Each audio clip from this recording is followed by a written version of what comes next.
my lovely lunatics. Welcome back to Adult Bedtime Stories. Today we are reading The Secret History of the World by Mark Booth because my analytics show this is pretty much the favorite thing entirely on the channel. So we are on chapter 13, which is Reason and How to Rise Above It. Before we start reading, if you've not already subscribed to the channel, please do that because I think like only 10% of the viewers are, and it's super important. Please smash the thumbs up button because that's pretty helpful too. Ring the notification bell so you always get notified when I upload, and comment throughout the chapter what your favorite thing about the chapter is. Alright, let's get into it. Reason and How to Rise Above It. Elijah and Elisha, Isaiah, Esoteric Buddhism, Pythagoras, Lao Tzu. After Solomon, the kingdom of Israel began to fall apart again. An institution grew up called the prophets. Their role was to advise the kings, except that unlike the relationship between Melchizedek and Abraham, or between Merlin and Arthur, theirs was adversarial, even subversive. They said uncomfortable and unpopular things no one wanted to hear. They ranted and raved. Sometimes they were thought of as mad. Elijah was a wild man, strange and solitary, almost like a tramp, with a leather belt and a long cloak. Like Zarathustra, he fought fire with fire. Told by God to hide in the wilderness and to drink from a brook, he was also fed by ravens. A raven indicated that Elijah was being initiated in the ways of the wisdom of Zarathustra. As we have seen, Raven was one of the grades of initiation in his mysteries. The king of Israel, Ahab, married Jezebel and began to erect altars to Baal, the Canaanite name for Saturn, Satan. Elijah fought and won a battle with the prophets of Baal, calling fire down from heaven. On later occasions, he called fire down from heaven to kill squads of soldiers sent by Jezebel to capture him. Elijah was a man of blood and thunder, the prophet who lived closest to the borders of madness. There are stories of repeated, astonishing proofs of his charisma. His clairvoyance, his ability to turn a poised well wholesome, a make iron flow, to heal a leper. There is a strange story of his bringing a young boy back to life by lying on top of him and infusing him with his spirit. When he had to flee into the wilderness again, he was fleeing for his life, and towards God. He found himself standing on a mountain in the middle of a terrible raging storm. We may imagine him railing against the storm, a combination of Lear and the Fool. Eventually he sank down, exhausted, and slept under a juniper tree, where he had a dream of an angel. Then, while it was still dark, he set off to climb Mount Horeb in search of God, as the angel had told him he should. But a great wind came, shaking the very mountain and sending enormous boulders bouncing down in his direction. Elijah knew that God was not in this wind, and he managed to reach the safety of a cave. Suddenly, a sheet of lightning struck the ground right in front of the cave, causing a roaring blaze in the vegetation outside, which trapped him inside. He also knew God was not in this fire. After a while, the storm and the fire died down, and as morning approached, all was calm. The morning star arose, and it was then, in the gentle morning air, that Elijah heard the still, small voice of God. An exuberant, even outrageous figure, he was nevertheless the prophet of a new interiority. This is a development of Moses' hearing of the voice in the burning bush, but quieter, subliminal almost. Where people had once had an overwhelming sense of the divine, now they would have to listen very intently to practice mental discipline and direct attention in order to discern it. But in order to understand the true meaning of Elijah's mission, it is necessary to understand his death, and in order to do that, we will turn first to India. There are testimonies about Indian adepts able to dematerialize and materialize at will. In Paramanasya, Yogananda's marvelous autobiography of a yogi, first published in 1946, he describes how he was due to meet his spiritual master, Sri Yukteswar, at the local train station, but received a telepathic message not to go there. I have that book, An Autobiography of a Yogi, so we could also read that on the channel if you guys wanted, but it looks like that's gonna have things that are hard to pronounce also. You know, that's super fun for me. But whatever you guys want, you guys get, yeah? His master had been delayed. The pupil waited in the hotel. Suddenly, a window overlooking the street became brilliant with sunlight, and his master clearly materialized in front of him. I actually remember that part of the book, and I haven't actually read it yet, but it's Steve Jobs' favorite book. And he reads it like once a year or something.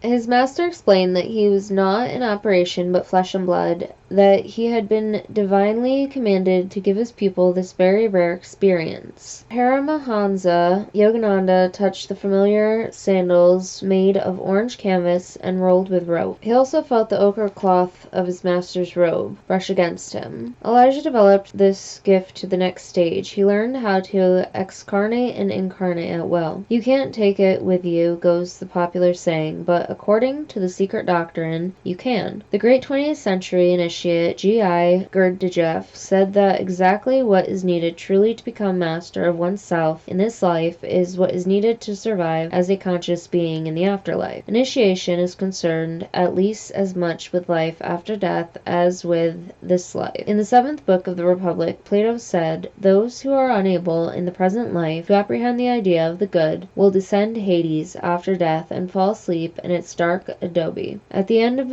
his life, Elijah was carried up into the heavens in a fiery chariot. So like Enoch and Noah before him, he did not die in the ordinary way. He joined the college of ascended masters, who are for the most part invisible, but return to earth at times of great change and crisis. In Kabbalistic thought, the chariot by means of which Elijah ascends is one aspect of a mysterious entity called the Merkaba. Great initiates work on the vegetable body so that it does not dissolve after death, enabling the ascending spirit to keep aspects of consciousness only usually possible during life on earth.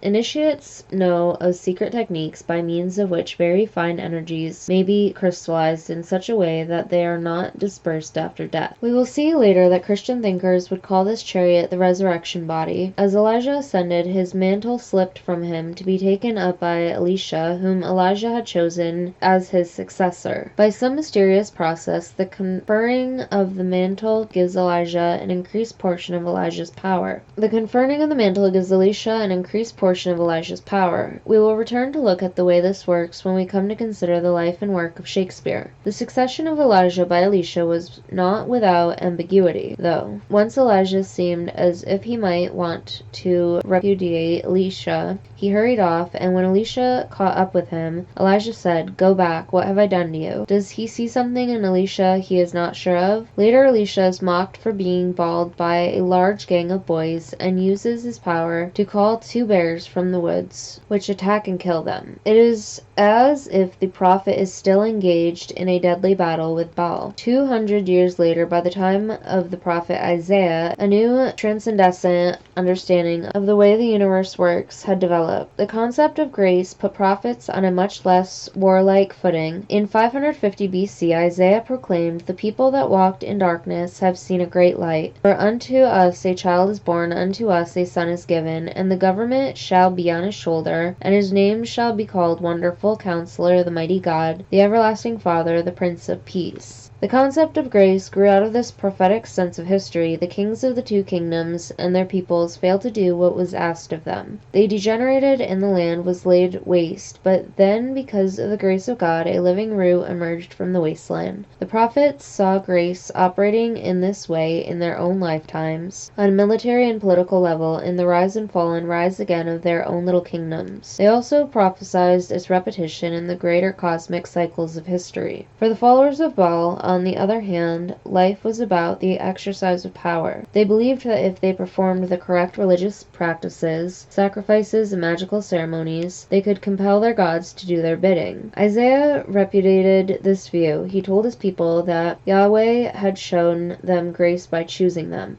by empowering them to obey, by purging them of their sins, by saving them when they had been stiff-necked and disobeyed, and by the promise of restoring them to former glory even though they did not deserve it. Yahweh's gracious love could never be demanded, bought, or earned, he said. It is a love given in complete freedom. Once this kind of divine love had been understood, it would only be a matter of time before this understanding opened a new dimension in the love of one human for another. Isaiah had a great sense of both the history and future fortunes of Israel. There shall come forth a rod of the stem of Jesse. He also had a great vision of the end of history, which we will return to later. The wolf and the lamb shall feed together, and the leopard shall lie down with the kid. The prophetic tradition would die out by about 450 BC. As the Kabbalist Rabbi Haim Vital would write at the end of the 16th century, after Haggai, Zechariah, and Malachi, prophets were only able to see in the lowest levels of the heavens, and then only in a heavily shrouded way. The last words in the Old Testament are the ringing words of Malachi, prophesying Elijah's return, and today this is still looked forward to every year at Passover, when a place is laid for him at dinner with a cup of wine and the door left open. But in different parts of the world, other remarkable initiates were opening up other new dimensions in the human condition. A great spirit of enlightenment was weaving through several different minds and several different cultures at the same time. Prince Siddhartha was born in a time and place characterized by small warring states in Lumbini, in modern-day Nepal. Until the age of 29, he lived in pampered luxury. His every need was met before it began to tug on him, and his every vista was a delight. Then one day he left the royal palace and saw something he had never been allowed to see, an old man. He was horrified, but he looked further, discovering that his own people were ill and dying. He decided to leave the palace and his wife and child in order to try to make sense of this suffering, living among ascetics for 7 years. He failed to find what he was looking for in the Yoga Sutras of Patanjali and the teachings of the descendants of the Rishis. Then finally, when he was 35, he went and sat under a Bodhi tree on the banks of the river Narahara, determined not to move until he understood. After 3 days and 3 nights, he realized that life is suffering, that suffering is caused by desire for earthly things, but that you can achieve freedom from all desire. Indeed, you can achieve such freedom and such affinity for the spirit world that you need never reincarnate again, and so you may become, as Siddhartha did, a Buddha. The path to understanding, or enlightenment, was called by the Buddha the Eightfold Path, which involved right belief, conviction, teaching, action, living, intention, thinking, contemplation. The Eightfold Path may seem impossibly high-minded, moralizing to modern Western sensibility. It may also seem a bit abstract, even impractical, but the teachings of the Buddha had an esoteric side, and like all esoteric teachings, they have a layer of meaning which is eminently practical. Esoteric philosophy teaches its initiates how to achieve psychological transformation using practical techniques to manipulate human physiology. In the case of the Buddha's Eightfold Path, these 8 practices are exercises for and living 8 of the 16 petals of the throat chakra. This represents a historic change in initiatic practice. In the initiation rituals practiced in the Great Pyramid, for example, the candidate had been sent into a deep death-like trance. Then a circle of 5 initiates had raised his vegetable body out of his physical body. They had worked on it, molding it, coaxing it into forms capable of perceiving higher worlds, so that when the vegetable body sank again into the physical body and the candidate reawoke, he was born into a new higher form of life. The point is that the Egyptian candidate had been unconscious throughout this process. Now the followers of Buddha consciously participated in their own initiation, consciously working on their own chakras. Part of this work was living a new, more moral way of life, based on compassion for all living things. Because people were growing increasingly independent of the spirit world, there was a danger that an individual's powers would outstrip his desire to do the right thing and use them wisely. There was a danger that the evil-minded might gain the supernatural powers that initiation confers. It has also always been possible for people to gain these powers even though they have not been initiated. Sometimes it happens as a result of extreme childhood trauma. This can cause a rent in the psyche through which spirits rush in an uncontrolled way. Some modern mediums have suffered great childhood traumas. Sometimes people acquire powers through the practice of a magic which is either lack or at least not attuned to the highest spiritual aim. As it is in the venerable secret schools which keep alive a genuine ancient tradition, a danger in all this is that a non-initiate, even a well-intentioned one, may have difficulty recognizing the spirits he or she is communicating with. The aim of the Eightfold Path, on the other hand, is initiation as part of a controlled and protecting moral development. If you are able to control the world, you must first be able to exercise control over yourself. The throat chakra is the organ of the formulation of spiritual wisdom. It connects the heart chakra with the brow chakra. In the physiology of an initiate, currents of love stream up from the heart chakra through the throat chakra to light up the brow chakra. When this light streams up on the brow chakra, it opens up like a flower in the sun. We may all catch an echo or foretaste of this in our own everyday lives if we look at someone with the eyes of love. We see good qualities not perceptible to others, just as the act of looking at someone lovingly may also bring out these qualities and help them to blossom. If you meet someone with an extremely refined spiritual nature, he or she will probably be happy, smiling, laughing, almost childlike. This is because such people look at the whole of humanity with the eye of love. When the Buddha died, he achieved his aim. He would not be required to reincarnate, but this is not to say he is no longer a part of the history, as we will see when we come to look at the Italian Renaissance. Pythagoras was born on the prosperous Greek island of Samos in about 575 BC, as the first blocks of marble were being placed one on top of the other on the Acropolis in Athens. No individual has had a greater influence on the evolution of Western esoteric thought. Pythagoras was regarded as a demigod during his lifetime. Like Jesus Christ, nothing he wrote has come down to us, only a few collected sayings and commentaries and stories written by disciples. It was said that he had the power of being in two places at the same time, that a white eagle had permitted him to stroke it, that he once addressed a river god and a voice came back to him from the water, "I greet thee, Pythagoras." It is also said that he once told some fishermen who had been having an unproductive day to cast their nets into the sea one last time, whereupon their catch almost burst their net. He was a great healer, sometimes reciting particular verses from Homer. He believed he had great power, just as Christian mystics will recite verses from the Psalms and John's Gospel. He used music for healing purposes too. The early Greek philosopher Empedocles said Pythagoras could heal the sick and rejuvenate the old like the Buddha. He could remember his past incarnations, and it was even said that he could recall the entire history of the world from the beginning. His wisdom was the result of years of research and multiple initiations into mystery schools. He spent 22 years learning the secrets of the Egyptian initiate priests. He also studied with the Magi in Babylon and the descendants of the Rishis in India, where a memory was preserved of the great wonder worker they called Vibewithluna. Pythagoras was seeking to synthesize esoteric thought from all around the world into a comprehensive cosmo-conception, what Leibniz, the 17th century mathematician and Kabbalist, would later call the perennial philosophy.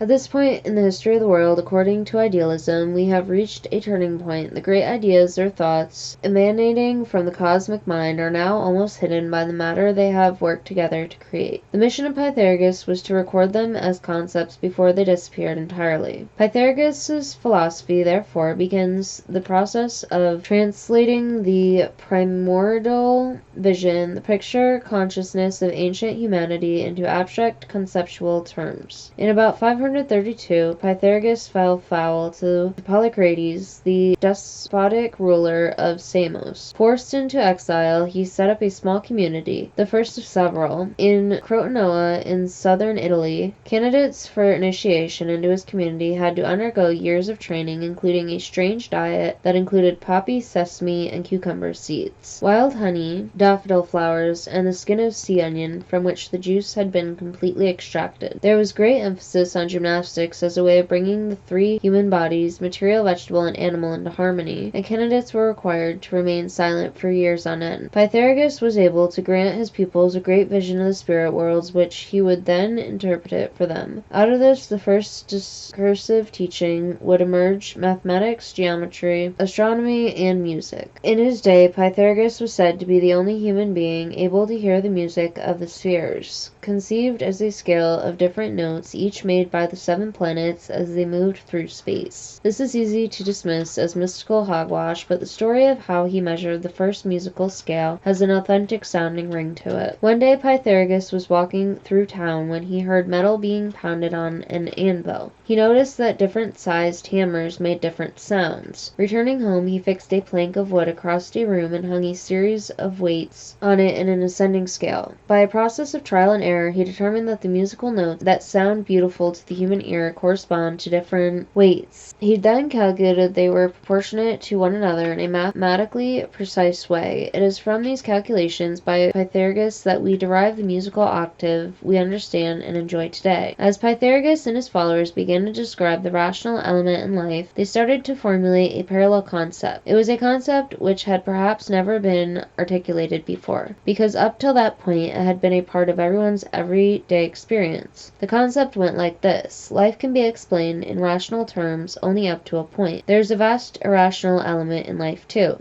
The teachings of the mystery schools relating to the irrational side would help build cities, develop science and technology, structure and regulate the outworld. The irrational teaching, at least in its explicit form, would be confined to the schools. To talk about it outside was dangerous and might well attract hostility. Plutarch said that anyone who knows the higher truths finds the serious values of society difficult to take seriously. He was also fond of quoting Heraclitus, "Eternity is a child at play." So here at the birth of rational thought, the mystery schools nurtured its opposite. It is no accident that individuals like Pythagoras, Newton, and Leibniz, those who have done most to help humanity get to grips with the reality of the physical universe, have also been deeply immersed in esoteric thought. This is because it is undoubtedly true, as these great minds have seen, that if you look at life as subjectively as possible rather than objectively, as you must do in science, some very different patterns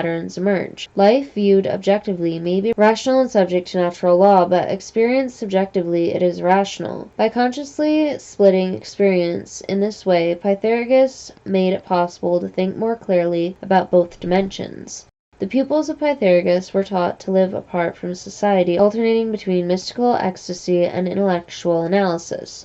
Pythagoras was the first to call himself a lover of wisdom. That is to say, a philosopher, but like Socrates and Plato who followed him, he was closer to a magi than a modern-day university professor. His pupils were in awe of him. They believed he had the power to make them dream what he willed, and that he could reorient their waking consciousness in an instant too. Pythagoras attracted murderous rage from those excluded from his inner circle. He refused to admit a man called Sciron into his mystery school because of his reckless, imperious behavior. Sciron stirred up a mob against Pythagoras. They broke into the building where Pythagoras and his followers were meeting and set fire to it. Everyone inside died. In the era of Pythagoras, 2 other philosophers on different sides of the world, Heraclitus in Greece and Laertes in China, briefly come to the surface of history, trying to define rationally the irrational dimension of life. "We cannot step in the same stream twice," said Heraclitus. There is a story that Confucius went to see Lao Tzu and asked to be initiated. Lao Tzu turned him away, mocking him for his mixture of